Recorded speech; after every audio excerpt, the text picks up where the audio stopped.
You're listening to Flip Empire, the show committed to helping real estate entrepreneurs who want to build their empire without sacrificing their life.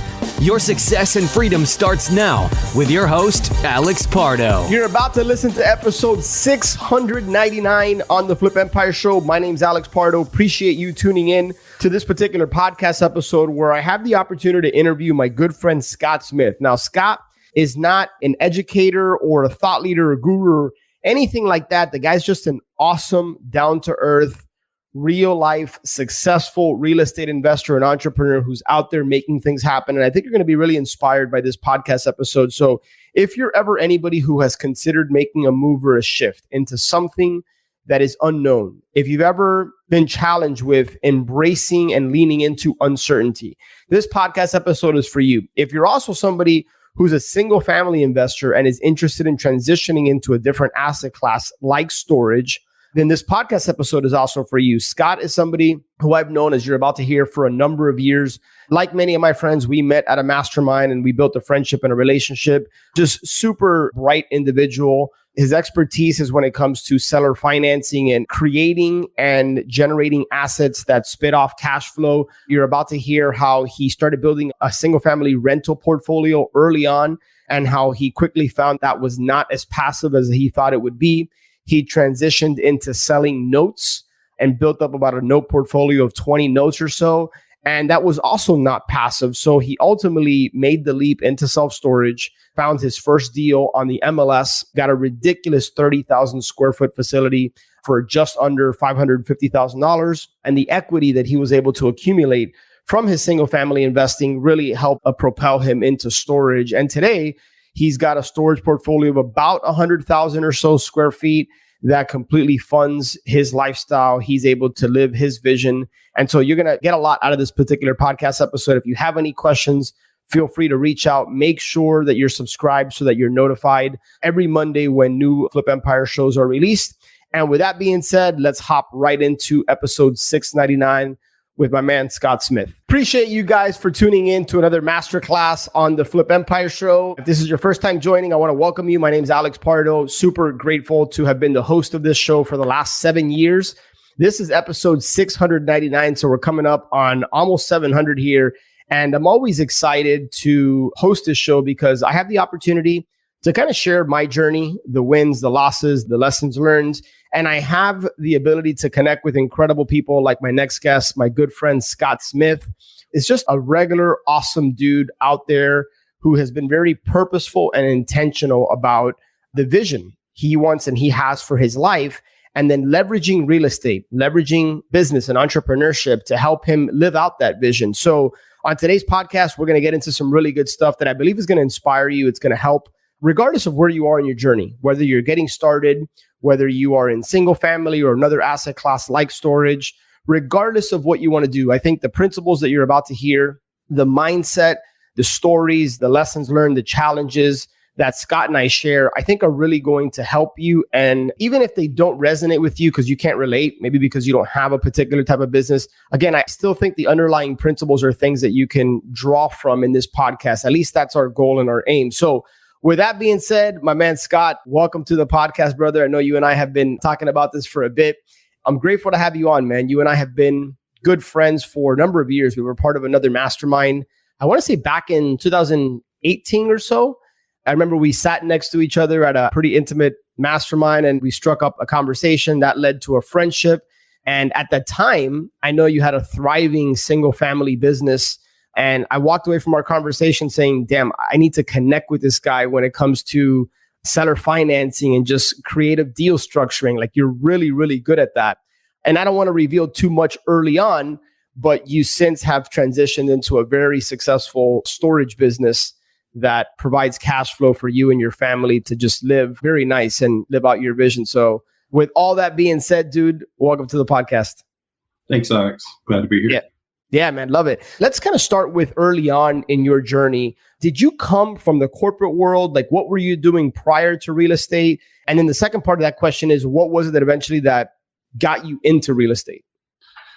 Yes, I had a pretty good career in corporate. I worked in technology for a while, ended up going into staffing and recruiting.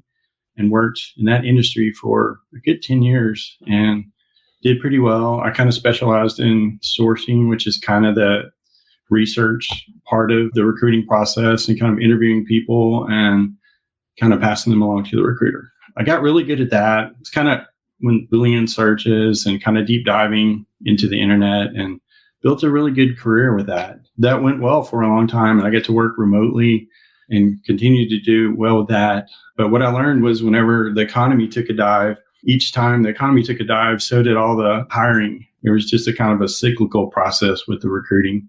So when the economy's good, people are hiring. When it's bad, it slows down. So I think in 2009 is whenever the economy took a dive. And that was kind of where I started making the transition to becoming a full-time real estate investor. Okay. What I'm hearing is there were circumstances around the economy that affected your 9 to 5, your corporate job, that was the catalyst for change. And I bring that up because I was just talking to my daughter this morning.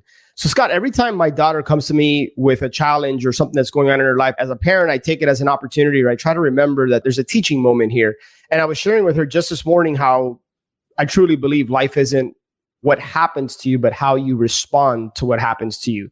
So the reason I bring up that is because we're all faced with different challenges in our life. And you and I, I'm sure, have spoken to a lot of people, I know I have, that want to make a change, whether it's leave their 9 to 5 to get into real estate, whether they want to start a business. I know a lot of successful single family investors that want to transition into either multifamily or storage or other commercial asset classes. And the things that happen to us, I think, can be inspiration. They can be a catalyst for change.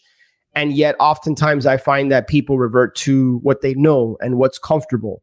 So at that time for you, was there any fear around making a career shift and starting a business, getting into real estate? And if so, what was it that gave you that encouragement, that inspiration to go take a leap and bet on yourself? Yes, absolutely. I was petrified in a sense, but two things happened in 2008, 2009. 2008, my mom died. And then within about 3 to 4 months, I lost my corporate job. Second round of layoffs. So there was a lot of motivation there to do something different in my life. And as scared as I was, I realized that if I kept working for someone, that I was only going to be able to do as well as they would allow me to do. And even though I was doing really well in staffing and recruiting, I saw the people around me that were also doing really well, but it almost seemed inevitable that there was going to be layoffs and different things. So I was motivated. I think I was just at a point in my life where I wasn't going to take no for an answer. And I think that answered your question. Yeah, definitely. And did you always know it was going to be real estate, or was it about real estate that you said, okay, this is what I'm going to transition into? In 2001, I think when we had the other downturn in the economy, it was around 2000, 2001 with the high tech bubble. And then 2008, 2009, we had another bubble.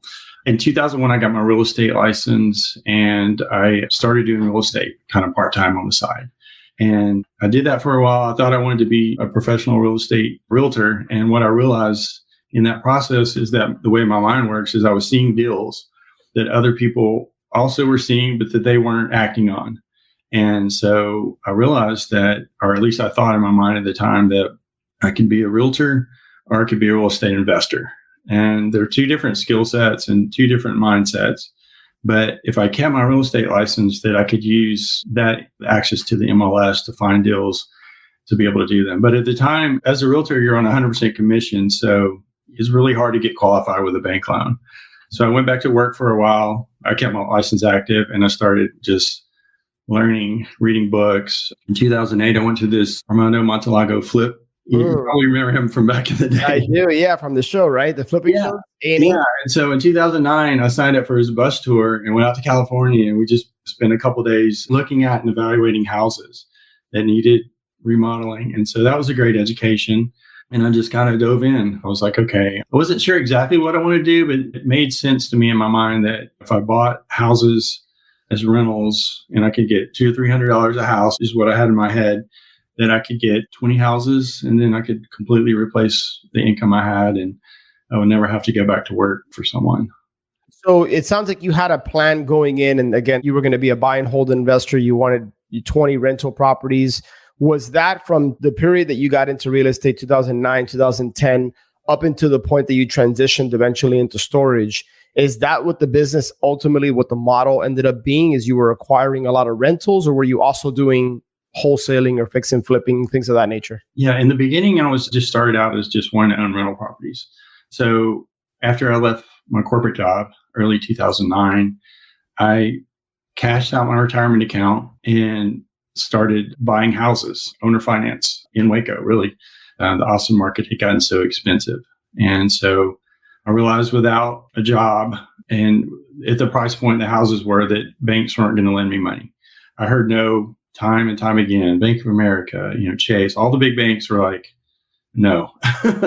But I found that the community banks, the smaller banks, they were willing to work with me. They were willing to do that. So what I did is I started buying owner finance houses with little money down, and they were all in just pretty rough shape. So I started remodeling them, doing as much as I could myself, and then hiring people out for the parts I couldn't do.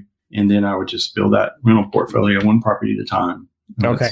And was the majority of that rental portfolio, Scott, built with owner financing? Yes, it was. Where did you learn that? Because that's a particular skill set, correct? Yeah, there's a guy in Austin named David Buttress. That was his model. He had literally hundreds of houses he would buy and then turn around and sell them all on owner finance, on notes. So I started buying them from him because he had a lot of houses in Waco at the time. And so I was buying those houses directly from him. And then what I learned was I could buy the houses and I could do the work and get it going that way. But then I could refinance it with the local banks. And so that was kind of my saving grace to get out of that particular situation, because there was a timeline on it and his interest rates were higher, but I was able to purchase the houses that way. So once I got pretty substantial portfolio, I refinanced a lot of that with the bank. Okay. And sometimes I could get cash out and buy more or get money to do more repairs and go that route. So that's really how I got started. Got it. I'm curious your opinion here, brother. And I don't know if you would do things any different if you were to go back. But when I have conversation with people that are getting started and I ask them a bunch of questions, because I find that there's never a one particular answer that's a one size fits all. The answer is usually it depends. So I have people that sometimes ask me, hey, how do I get started? Or how do I do this? I always ask them, well, what are your goals? What is it you want to accomplish? Do you have a vision? I ask them all these types of questions. But 9 out of 10 times, if somebody is in need of income, right, to feed their family and they need money to live, I don't advise and recommend that people get into buy and hold investing if what they need is income, right? Because in my mind, a couple $100, $300, even $500 a month, unless you have volume, unless you have a large portfolio, it tends to not significantly move the needle. And then you and I both know that these houses require maintenance and time and energy. And if you have a roof that needs to be replaced or a furnace or an AC or this or that, it requires money. And then your cash flow for the year can get wiped out. So I always tell people, if you want to get into real estate, I think wholesaling, it's good and bad, right? It's a low barrier of entry, which is good. And it's a low barrier of entry, which is bad, right? But people can get started wholesaling or fixing and flipping, generate some income, have enough cash that you can then start to acquire assets. Now, I went the complete opposite direction in that I did that, but I never started acquiring assets, even though I was having a bunch of cash coming in. So I made the mistake. It took me too long to start acquiring assets. And that's something that I've openly shared freely on this podcast. Do you agree or disagree? Not that there's a right or wrong, but I'm kind of curious if you would co-sign with, hey, if you need cash, don't start buying rentals right away. Or would you say, no, I think there's a way that can still work? I completely agree with you. It was a grind and it was tough. I'm not going to lie about that. I mean, I always had enough money to pay everyone else, but I didn't have enough money to pay myself. And so for years, I mean, I really struggled and I worked so hard to fix these properties up and to finance them with whatever I had to do. And I did struggle for many years. Eventually read a book called Profit First, which kind of helped me change my mindset on, instead of paying everyone else first and me being at the end of the line, I started paying myself first. Things started to change for me. But in the beginning, I'm not sure I could have even done that. But I did start kind of realizing that owning a lot of rentals is a big expense. I mean, all of mine were older, so there was always something that was breaking. So I would get to a certain point in the month, I go, okay, this is going to be a good month. And I'm finally going to get to be where I want to be financially. And like you said, the plumbing would go out or the backup or the AC would go out and there would go my cash flow for the month. And that happened. So to the point where I learned that lesson that Now, possibly if I would have bought all newer properties, that could have been a little different, but I wasn't in a position to do that. So I bought the older stuff because it was easier with the financing, but not until I started wholesaling some properties along the way and flipping some properties did that start to change for me. Yeah. Got it. Before we transition into why you decided to get into storage, looking back on your kind of career as a single family investor, what were some of the biggest challenges and lessons learned as a result of those challenges? For the just challenges just in general? Yeah, just in general of getting into real estate, buying rentals on owner finance, wholesaling, fixing and flipping. Like when you look at that period of your life, what was it that you would share with people like, hey, these are some of the mistakes I made, or these are some of the things I learned as a result of getting into that business, growing that? Because sometimes people think that it's a simple business, but it tends to not be easy at times. And I think as humans, we tend to overcomplicate things.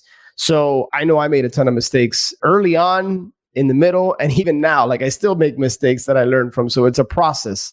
I'm curious if you can think back and reflect on some of your experiences. Does anything pop out in particular that you would say, man, I would do that differently, or this is something I learned that I can share with people listening? Yeah, I would have probably not focused on rentals so much. I mean, in the end, it turned out well because the equity that I had from those rentals helped me launch into other businesses. But it was a struggle from an income perspective. I mean, you're going to have challenges. There's going to be things that come up that you don't expect. I mean, I have so many stories, but one property was a duplex next to another duplex that I had purchased in downtown Waco. The lady that owned it didn't manage it properly. So she didn't want me to have it really for whatever reason. I guess because I'd owned the whole block. So she pushed that out as far as she could. Well, in the meantime, there was a backup with the plumbing and stuff. I mean, I know we're getting into some bolts here, but, and so she told the tenant to call the city. They'll take care of it. I don't want to deal with it. And they did take care of it. They green tagged the house. So literally the day after I bought it, the house was green tagged, which means now I got to go through a formal process with the city to update everything in the house. So I just bought this house. I just closed on it literally the next day. And I called the guy and he goes, well, if you had called me the day before, I wouldn't have green tagged it. I would have worked something out with you. Now I was freaking out. I was like, okay, now that's all the money I have. I don't have any money to fix this house. How am I going to do this? So I prayed about it. And I talked to David Buttress again, and he loaned me the money on it. But he took the equity out on another house that I had free and clear. But anyway, it all worked out and I was able to get it and stuff. So there's always just going to be constant things that you're going to have to deal with, expenses that you don't plan on. So I do feel like it's a tough way to get started and it's not going to be as easy. It's kind of easy when you just have a few, but when you start getting a lot more, that's when all the stuff starts kind of adding up and it does turn into a full-time job. Yeah, it can. It can. That's why the property management aspect of having a single family rental portfolio, or really any asset that needs to be managed, but having the right property management system, whether that's in-house or you outsource it to a third-party property manager. Even though I know you don't use a third-party property manager on the storage side, I can tell you from my experience, having the right one is critical. But either way, just how are you going to manage the asset? To your point, Scott, if you just have like one single family rental, probably not a big deal, but you start acquiring several of these and you need to make sure that you treat it like a business. You got to have systems and processes, but it's certainly not passive. It's not passive, right? Yeah, the lesson I learned is there's nothing passive about real estate, especially rentals and duplexes and things like that. I mean, can be further from the truth. Right. Yeah. I mean, look, I think there's ways that real estate can be passive. If you invest in other people's deals, there's ways in which it can be passive if you're a lender. But there's still some work that has to be done at some point in the process, whether it's on the front end due diligence. But yeah, owning rentals and being a landlord and managing yourself, even with some of the single family rentals I have where I have third party management, I still have to manage the property management company or somebody does. So it's never truly as passive as you might think it is. I think that's a big myth that people are fed that they swallow and buy into. It's just not the case. And we tried that a few times. I just never found the right person, I guess, to manage them for us. And that being my primary income source at the time, I was probably hovering over them. They probably didn't. I just kind of watched them pretty closely and it just seemed like they were taking a lot longer. I mean, they're managing a lot of properties. You're just one of their properties. But so anyway. Right. For anybody listening that has ever had the thought of wanting to do something else within real estate. Maybe you're a wholesaler, maybe you're a fix and flip investor, buy and hold, or a combination, and you want to get into larger deals. That could be storage, that could be multifamily, it could be retail. I mean, warehouses, there's a lot of different commercial asset classes you can get into. We're about to start getting to the part of the conversation where I think you can draw from how Scott was able to bridge the gap from being a single family investor to ultimately building a successful storage portfolio and using that business to fund his lifestyle and everything. So, Scott, I want to kind of start with something you said. You said the equity, I heard you say earlier on in the show, the equity from your single family rentals helped propel you into this new phase of your business, which was storage. Can you just talk about how you built that bridge and what made you decide to leave something that you had built that was successful to an asset class being storage that you really didn't know a whole lot about? Yes. And if you don't mind, I'm going to take just one step back and kind of shift to owner finance a little bit. Yeah, please. Into that. So as I was owning all these rentals, I was just realizing how much work they were. And I realized if I could sell them owner finance on a note, I could do several things. I could not have to do the repairs anymore. I could get a down payment. I could get a monthly note, and I would end up doing better. Then my focus shifted to owner finance. Okay, well, if I have 20 owner finance notes, then that's better than having 20 rentals. So I did start shifting over to that and slowly realized that people pay those off. People refinance those. People give those back. And I never wanted them back. I know a lot of investors want the properties back when they sell them on a note, but for me, I didn't really want that. But as I kind of realized that part of my model needed to change as well, then we shifted doing more flips and stuff. That kind of led me down the path, realizing what can I do that would allow me to go into different space that would not require as much work, that I could kind of systemize more without as many repairs. Mm-hmm. And so do you want me to go into? I'm just curious, so you started shifting and you had this note portfolio essentially that was spitting off a bunch of cash flow. You could have probably just kept doing that, but what was it that propelled you to say, hey, I want to transition and I want to start getting into a different asset class. I want to get into storage? Part of it was we were having to deal with the people. It felt like in some level, it started feeling a little bit like rentals again, because we didn't have a big enough portfolio to hire a property management company. It's maybe not entirely true. We could have done that. You had about 20 notes, you said? Yeah. So we could have hired a note servicer, but I was kind of basing some of that on kind of my experience with property management. I kind of wanted to keep that in-house, but it felt like there was always a bit of work to it, more than kind of I wanted to deal with. And my wife was kind of doing, at this point, she was doing all the accounting and kind of management and stuff because she had left her primary job. And she was not really enjoying managing the notes anymore. Yeah. And it just started, you're constantly having to send out reports and updating amortization schedules, paying the taxes. We paid the taxes and then collected. So there was kind of a lot more involved in it. There wasn't really a way to automate it. And it wasn't passive either, which I thought it would be, but I realized it wouldn't. But the biggest thing for me was like, even if I had 20 notes now, by the end of next year, I'd probably have 15. So people are paying these off or giving them back or refinance. And so if I wasn't willing to keep that up, I just realized long-term, those were going to go away. Yeah. And you had very little control, right? If somebody wants to pay off the note, they're going to pay off the note. That's right. Yeah. And you were happy when they paid it off because you got whatever that spread was. Yeah. But I was kind of thinking, okay, down the road in 10 years or so, I'm not going to want to keep finding houses, because with those houses, you still have to fix them up. You still have to find them. You still have to put in the work. Instead of flipping them and getting the immediate payoff, you just put it into kind of long-term, but you don't really, like you said, you don't really have any control over that. And so as that portfolio started going down, I started thinking, okay, I keep hearing about this thing called storage. I had even gone to one of the rental conferences and paid for a storage meeting and stuff. I never followed up on it, but it was in the back of my mind. I need to look into it at some point, something that would work for me. Would it be a long-term solution, a long-term fit? And then kind of watched this guy named Mike Wagner, which you know well. Yep, I might know him. Yeah, and Ken Holmes jumped in there as well and started doing really well. And he'd been a long-term house flipper. Like, that was his full-time job. He was also my coach in life and air. Seeing him and how well he did and how quickly he went into that and how much faster he was successful with it. But before I did all of that, I started doing some flipping as well and started flipping some of the houses that were my rentals.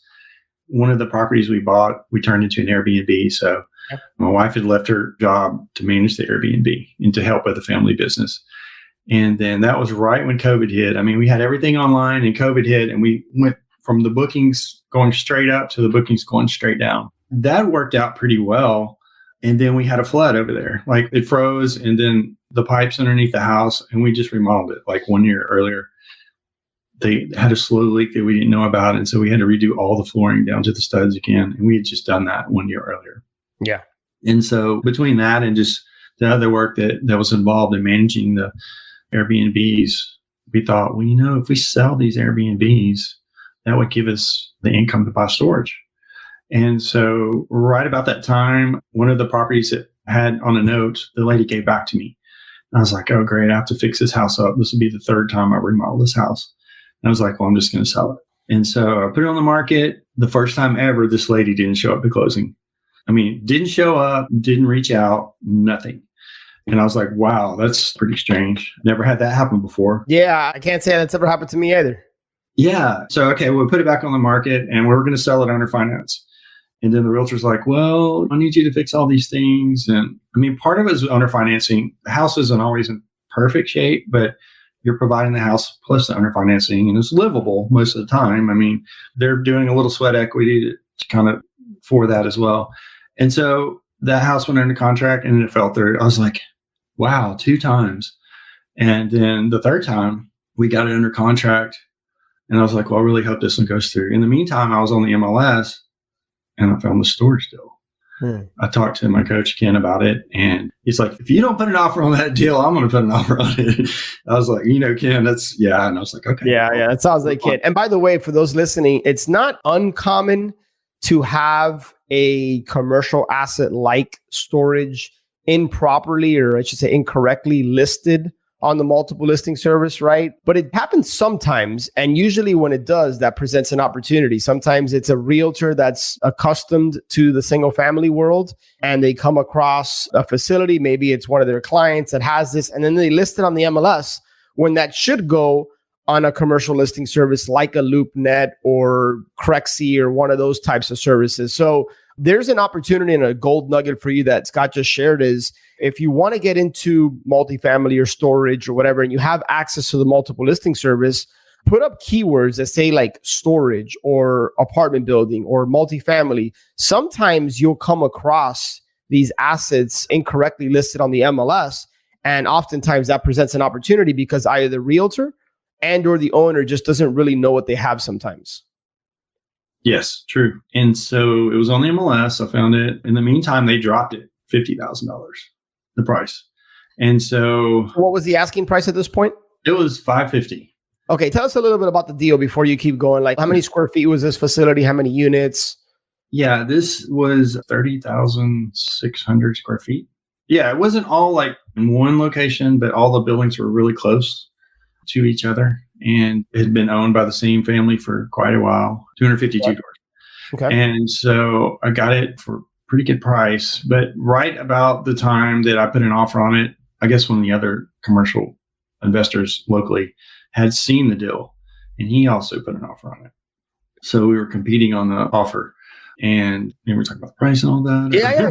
Man, I'd love to kind of do a case study here and like talk about the deal. Yeah. So they had it listed for $550,000 on the MLS, 30,600 square feet of storage, which you and I know is a good deal. And so in the meantime, they lowered it down to $500,000. At that time, I had this other property under contract for sale that had just fallen through 3 times.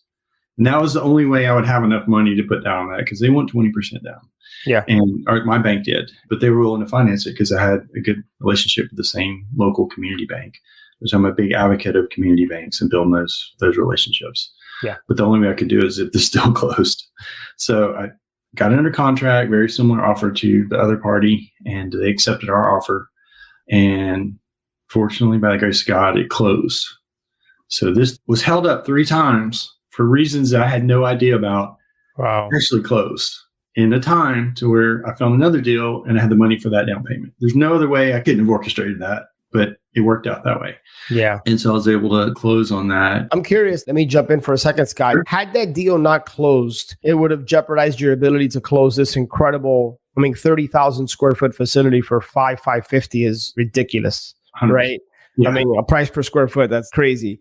Did you have a plan B in the event that that other deal that had fallen through 3 times not closed? Or were you just kind of like operating with faith and saying, hey, I'm putting all my eggs in this basket? All my eggs were in my basket. I have $100,000 sitting around. I mean, knowing you could have easily raised that though, right? Yeah. I could have reached out, and I would have done that. Reached out to the group, to the network of people that we know, and I would have been able to raise it that way. Yeah. But at the time, I was kind of leaning into it, thinking that this needed to work, this would work, and it did ultimately work. I was able to get that. It was just the same amount as what I needed for a down payment. In that sense, it kind of worked out really well. Yeah. And got me into storage. Yeah. And there's a lot to be said there, man. So kudos to you. Like someone told me this a long time ago and it came up in conversation recently. I've really just been reflecting on it. When your why is big enough, the how will be revealed to you. Too many people are always trying to wait for the stars to align before they do something or take an uncomfortable step or some type of leap. But I think momentum and action is rewarded. That's what I heard with you, is that the fact that this deal had fallen through 3 times, it would have been very easy to say, oh, let me go in a different direction or forget it, right? But you kept at it, not knowing if it was going to close. It required some level of action for you to put in an offer, evaluate that storage deal, connect with your coach, right? Like your action was rewarded. And ultimately, I find that things tend to unfold and happen the way they're supposed to. The universe will reward your action, I think, is what I'm ultimately trying to share with you guys. So stop waiting for things to be perfect before you act. What is that saying? Is you have to be, then do, then have. And too many people have that equation reversed, is that they first need to see it, touch it, feel it, have it, and then they'll become the type of person that can have those things when they have that equation reversed. So be, do, have. I agree. The harder I work, the luckier I get. There you go. Just leaning into it, not having all the answers, just knowing this is the direction I want to go in. By the way, Scott, it's not the only thing I'll edit or add to that is it's not just about working hard, but you were also working smart. We know a lot of people that work hard 9 to 5 and they don't get anywhere. So hard work, I think, is an ingredient, but it's everything else you've shared. The fact that you've invested in yourself through coaching and mentorship. You've been part of masterminds. You had a vision for your life. You knew what you wanted. You had a plan. You were working it. So there's an element, also an ingredient of not just working hard, but working smart. True. That's so true. I mean, and yesterday I was just kind of looking back at my visions over the years, like, cause I have one each year I kind of date it. And so I was just going back and looking at the vision I had for 2015, for 2017, for 2019, and just seeing that. And there's a lot of work that goes into creating a vision, a lot of time. And most people, or a lot of people, don't take that time or make that time, but it's really important. It has a big prediction on how your life turns out and what you get out of your life. Just the mental capacity or the mental thinking to just kind of go through those steps and look at that and read that and kind of update that on a regular basis is really important. And it really helps things happen in your life. And so many things I've just put in that, I mean, they happen, they come true. And I don't believe they're going to come true. I put it in my vision. I'm going to own my first self-storage facility in 2020. Now, I didn't have the money to put the down payment for a self-storage facility. I didn't even know where one was, that I could buy. I didn't have all the answers. I didn't understand what that meant to be able to make that work. But I wrote it down on my vision and I read it. And then, like you said, the universe just kicks into gear and you do your part and magical things happen. Yeah. 100%. And then just the communities that you've immersed yourself in, the people you've surrounded yourself with that are championing you to success and walking alongside you, I think is a big part of it. Like success isn't achieved. It's not a one man or a one woman sport. So don't always try to be the one to have to figure everything out. Like, again, to your point, Scott, you wrote it down, you believed it, you could visualize it. You didn't know how it was going to happen. You didn't have the money. You didn't have the experience or the knowledge, but all that is obtainable, but you acted. So I'm curious what does the storage portfolio look like today for you? Because I know you live off of that portfolio, right? Yes. Gradually, like last year, we sold our notes. The remaining notes we had, we sold them to a note investor who that's all they do. I'm letting my brokerage go with the house flipping business and that sort of thing. And I just kind of narrowed it down. Instead of being wide, I've kind of decided to go more narrow. And so now we're 100% in on self-storage. We have that facility that we bought in Texas, the one I was just telling you about. We bought another facility in that same town that was about 15,000 square feet. So now we're at about 46,000 square feet in that same town. And so we kind of branded it under the same business name. So yeah, we're the largest storage, facility in that town. And we bought another one in Mississippi, in a small town in Mississippi. And we're actually in the process of doing our first development now. We're adding on about 17,000 square feet, 2 buildings on the same. We had an acre when we bought it that was empty that sat right next to the main one. And this is the main one in town. People love this location. It's close to the baseball parks and downtown and everything. So we're adding on to that right now for the first time. So that'll put us right under 100,000, I think. Yeah, that's incredible, man. And do you mind sharing just kind of ballpark? Because I know people are curious, what kind of cash flow? By the way, I didn't ask you this. Are these all debt free, or do you have any type of No, we have debt on all these. I mean, we're probably 50% probably on equity on what they're worth. So 40 to 50%. Just same strategy as what I did with rental properties. I'd buy value add properties that were off the market. That always seems to be the best places, but it takes the most work to find them because they're not available. But yeah, we have going on and stuff. Our cash flow is pretty good on those. We're able to live. Our goal is to have 3 times our income level needed for what we need to live on. And we live conservative, and we've achieved that. Man, that's amazing, man. Well, last couple questions here as we start to wind down the show. I really appreciate you being so open about kind of your journey and just sharing. And I know people are drawing and extracting a lot of just valuable information from this podcast. A couple kind of quick rapid fire questions for you. Sure. What's the book that has had the biggest impact on you, either personally or on your business? Personally or my business? Well, Profit First comes to mind. I would say Rich Dad, Poor Dad really kind of started changing my thinking. Those are 2 of the main ones that come to mind. Was it 4-Hour Workweek? Kind of got me into thinking about how can I just not be the person that has to do, everything. And you've mentioned 3 books that have also had a big impact on me as well. And then last question for you, man, is, and this is going to be a loaded question for you. Okay. So if you need to take a couple seconds to kind of think about it, but best piece of advice you've ever received? Don't give up. It's not going to be easy. No one owes you anything. I mean, what's out there? The opportunities are here. We live in a great country. If you want something, you just have to go out and get it. And it's there for you. You just have to believe it, and you have to get the right support. Join a mastermind. It may seem expensive and difficult or whatever up front, but eventually it will be so worth it. I think that's fantastic advice. It's simple, and yet it's packed with a lot of wisdom, but nothing great comes from being average, living in mediocrity. I don't think we were built and created to be average and live in mediocrity. I think we all have unique gifts and talents, and it's our job to multiply those and to share those with the world. And that comes from stepping out into the uncomfort, or into what's uncomfortable, and stepping out into what the unknown is. Sometimes I think we need to lean in and embrace uncertainty. And too many people want to live average, or sometimes people's mouths talk a bigger game than what they're actually willing to go out there and do. In other words, people say they want X, Y, and Z. They say they want to achieve freedom and they want to travel and do all these types of things, but their actions, their desires are stronger than what they're actually willing to go out there and do. And again, I think the universe is going to reward action and momentum. And I think you're a shining example of that, man, just through what we've talked about in this podcast, dude. So I want to recognize you for being the type of person who's going to go out there and not just talk it, but act it.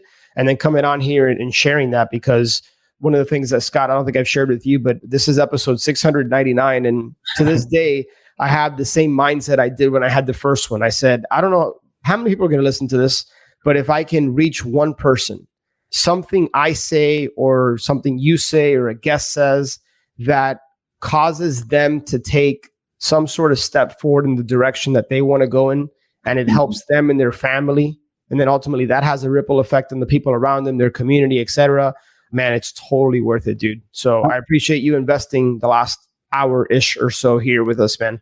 Sure. If I could just say one last thing is, and this might be the advice that I would suggest, is there's really no security in working a 9 to 5. That was one of my things that I learned in the industry I was in. And I always felt that you're taught to believe there's security in working for someone else. And ultimately, working for yourself is way more secure. Yeah. Yeah, that's awesome, man.